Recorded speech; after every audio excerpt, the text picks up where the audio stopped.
Thanks for joining us here today about sex worker activism and organising.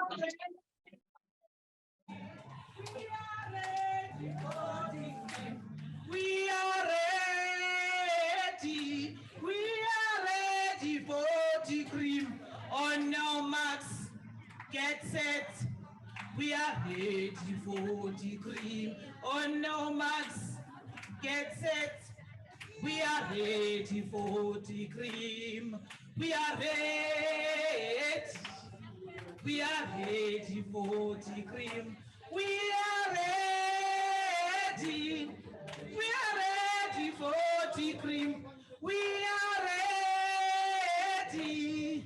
We are ready for the cream. On no mass, get set. We are ready for the cream. On no mass, get set. We are ready for the cream. We are ready. We are ready for the cream. We are ready. We are ready for the cream. On no mass, get set. We are ready for the cream. On no mass, get set. We are ready for the cream. We are ready. We are ready for the cream. We are ready. We are ready for the cream. Oh no, mass, get set. We are ready for the cream. Oh no, mass, get set. We are ready for the cream. We are ready. We are ready for the cream. We are ready. We are ready for the cream. Oh no, Max, get set. We are ready for the cream. Oh no, Max, get set. We are ready for the cream. We are ready. We are ready for the cream. We are ready. We are ready for the cream. Oh no, Max, get set. We are ready for the cream. Oh no, Max, get set. We are ready for the cream. We are ready. We are ready for the cream. We are ready. We are ready for the cream. Oh no, Max, get set. We are ready for the cream. Oh no, Max, get set. We are ready for the cream. We are ready. We are ready for the cream. We are ready. We are ready for the cream. Oh no, Max, get set. We are ready for the cream. Oh no, Max, get set. We are ready for the cream. We are ready. We are ready for the cream. Well, we are ready. We are ready for the cream. Oh no, Max, get set. We are ready for the cream. Oh no, Max, get set. We are ready for the cream. Oh, okay. Thank you so much. As you know, this is a sexual training zone. We're definitely ready for decriminalization of adult sex work. It's long overdue. So today we need your support. Come closer so that you can hear more about today's session because it's high time. As I said, it's long overdue. So we really need your support in this time around to attend our session. Thank you so much. You can ask any question you want, but get to understand more why the decriminalization is important. And we'll be having Jules and some of our fellow sisters talking about the decriminalization and the Australia victory around the decriminalization. So thank you so much. Please join us. Join us. Join us. Thank you for that amazing introduction, Chloe. So today I'm going to talk about sex worker organising in the Asia Pacific, and I'm going to go through a bit of the history of the organising and talk about some of the work that's happening now. Next slide, please. So here you can see photos. I was born in South Korea, and we migrated to Australia when I was younger.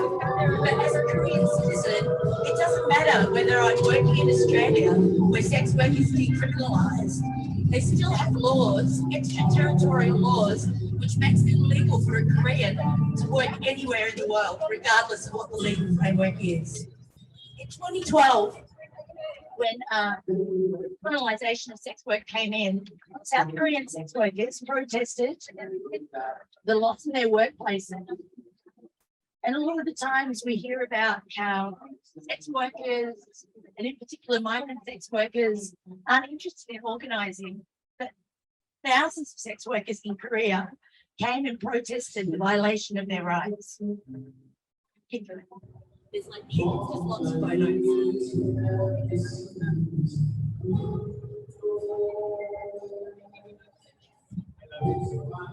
Hey, baby. In my notes. So sex workers in South Korea have been really active in staging direct actions, engaging hundreds of sex workers at a time. And the sex workers here are responding to police crackdowns on brothels through these public demonstrations. And it drew crowds of hundreds of thousands of sex workers. And some sex workers threatened to set themselves on fire during the rally. And Korean officials began stationing police cars near brothels in an attempt to drive away customers and to close down the sex working areas. In April 2013, Cambodian sex workers organised a protest against the free trade agreements on generic medicines, which was in development at the time between the European Union and India. The agreement would have meant that India was no longer able to produce generic versions of HIV medicines, which are relied upon throughout the world, especially by sex workers in low-income countries. The Cambodian sex worker group called Women's Network for Unity formed in 2000, has 5,000 members and is still operating and active today. Timor-Leste sex workers joined the General Workers Union, working with workers across the nation internationally to recognise that sex worker rights are workers' rights, and that basically, as sex workers, we're entitled to feel safe and have rights at work. So Timor-Leste, in Timor-Leste, they joined the KSTL, and it's the National Youth Union, and they supported Scarlet, and together with KST and ILO, they did training on sex worker rights in Timor-Leste. And sex workers were on their way to form their own autonomous union with KSTL as a member affiliate. In Thailand, Empower Foundation is an organisation which was founded in 1989. Sex work is illegal in Thailand, though tolerated to a large extent. And it's a situation that allows for corruption, bribery, abuse by authority figures and poor employment conditions. After years of voicing their concerns to government and getting no response, Thai sex workers decided to start their own workplace called Can Do Bar. And this was about showing that you can have best practice conditions at work. It is possible to have positive workplaces. So in 2006, they pulled $30,000 of their own money and opened a sex worker-owned bar and run and owned by a community of sex workers where they have work, holiday pay, sick leave, and positive conditions where all the profits go to the workers that invested in it. And this is still in operation today at our Chiang Mai and their office upstairs. Go and get these pictures at the Chiang Mai bar. It's a lot of fun. I highly recommend it. But be careful, don't ring the bell because then you have to buy the whole bar drink. Sex workers in India have been representing and organising for a long time. This is actually really inspirational.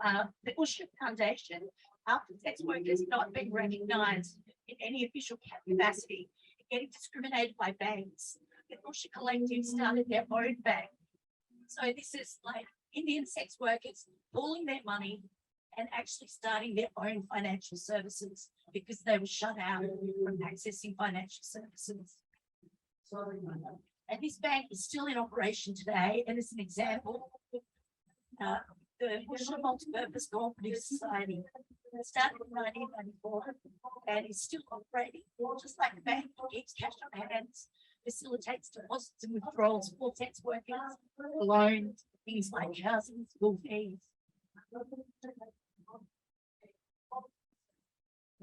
Yes, this is interesting. So I wanted to have this picture of Yi. Yi was supposed to be at the AIDS conference in Australia. She's been doing a lot of organising in China. And she, unfortunately, organising that she'd done, a lot of the centres that she'd been operating in, police had come down and actually smashed the organisation. And in protest, she started giving free sexual services to farmers. You know, in recognition of, you know, our joint struggles that we face. And Yi was supposed to come to the AIDS conference, but her passport was confiscated by the government because it was such a threat for her to talk about speaking about her rights. You know, and the government just, you know, the fact that she's a sex worker and talking about her rights was just so offensive to the government that her passport got taken so that she couldn't come and talk about her experiences. And actually, I'm standing here today. Katie Wynn, the regional coordinator of NSW, was supposed to be here today, but unfortunately, she, like many community members, did not have her visa approved.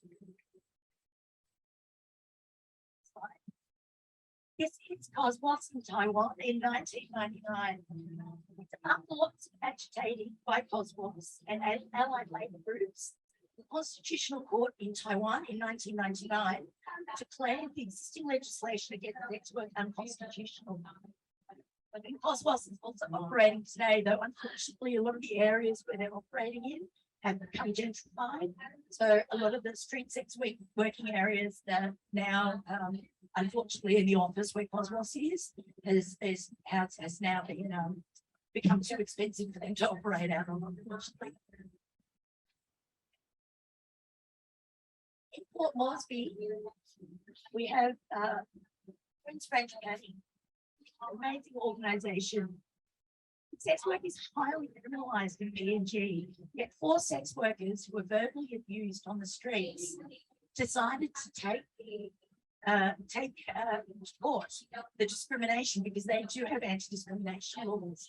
Even though sex workers are criminalised, because of those anti-discrimination laws, they went to court and they were actually won. And this judgment of the 4 sex workers got payment from the courts for being discriminated against. And it was the first case of discrimination and abuse against sex workers ever heard in the PNG courts. And through national media coverage, activists hoped that it would lead to increasing attention on decriminalisation of sex work. And despite commitments at previous AIDS conference, unfortunately, there hasn't been progress. And Friends French Planning, which was once a very vibrant sex worker organisation, has been largely defunded. And unfortunately, in the Asia Pacific region, funding towards sex worker organisations has just been completely decimated. And a lot of the organisations are barely surviving. And they're still organising and still campaigning. But unfortunately, their 4 organisations, the 4 offices they had, are now closed, and they are sharing an office with the gay men's organisation and the Positive All that was also defunded. And so now they're just 3 people sharing one office. Now to some more recent examples. During COVID, For most sex workers, there's 37 countries in the Asia Pacific region, and 35 of them criminalise sex work. And even though we have New Zealand and Australia, which are two of the only few jurisdictions in the world that decriminalise sex work, unfortunately, the fight is still not complete. In New Zealand, migrant sex workers are still criminalised, even though it is nationally decriminalised. And in Australia, we have a patchwork laws where it differs from state by state. And even though just a couple of months ago we managed to achieve decriminalisation in Victoria, still in many states we still criminalised. The fight goes on. During COVID, most sex workers were not eligible for government assistance. Sharp contrast, though, was in the decriminalised framework. Sex workers were able to get assistance, the same social protections and the same payment other workers were able to access. But this wasn't the case for the other 35 countries in the region, the majority of sex workers. And it was actually sex workers who had to organise for ourselves. ABNSW and a lot of the sex worker organisations in the region managed to raise to self-mutual aid fundraising, and also with donors that were willing to be flexible to be able to provide assistance, food, ARVs, to sex workers. Unfortunately, where the government failed sex workers yet again was sex workers who had to step up to assist other sex workers in need. One of the other areas that ABNSW has been working on has been on utilising CEDAW. This is where we have not been able to get our governments any progress with our governments and utilising different mechanisms in order to advance our rights. So through a partnership with Europe and funded by Voice, ABNSW did capacity building workshops in many countries, assisting sex workers doing capacity building workshops for people to understand the CEDAW framework and how they could utilise it to challenge rights violations in their countries. Finally, ABNSW's ongoing work in community mobilisation, utilising SWIT, which is amazing, still relevant, still an important tool in advancing sex worker rights. So that's just a bit of a snapshot of what's going on in the Asia Pacific. Unfortunately, I've lost a couple of my speakers to visa issues and toilet breaks. So I'm here by myself now. But if anyone has any questions, please feel free. Thank you.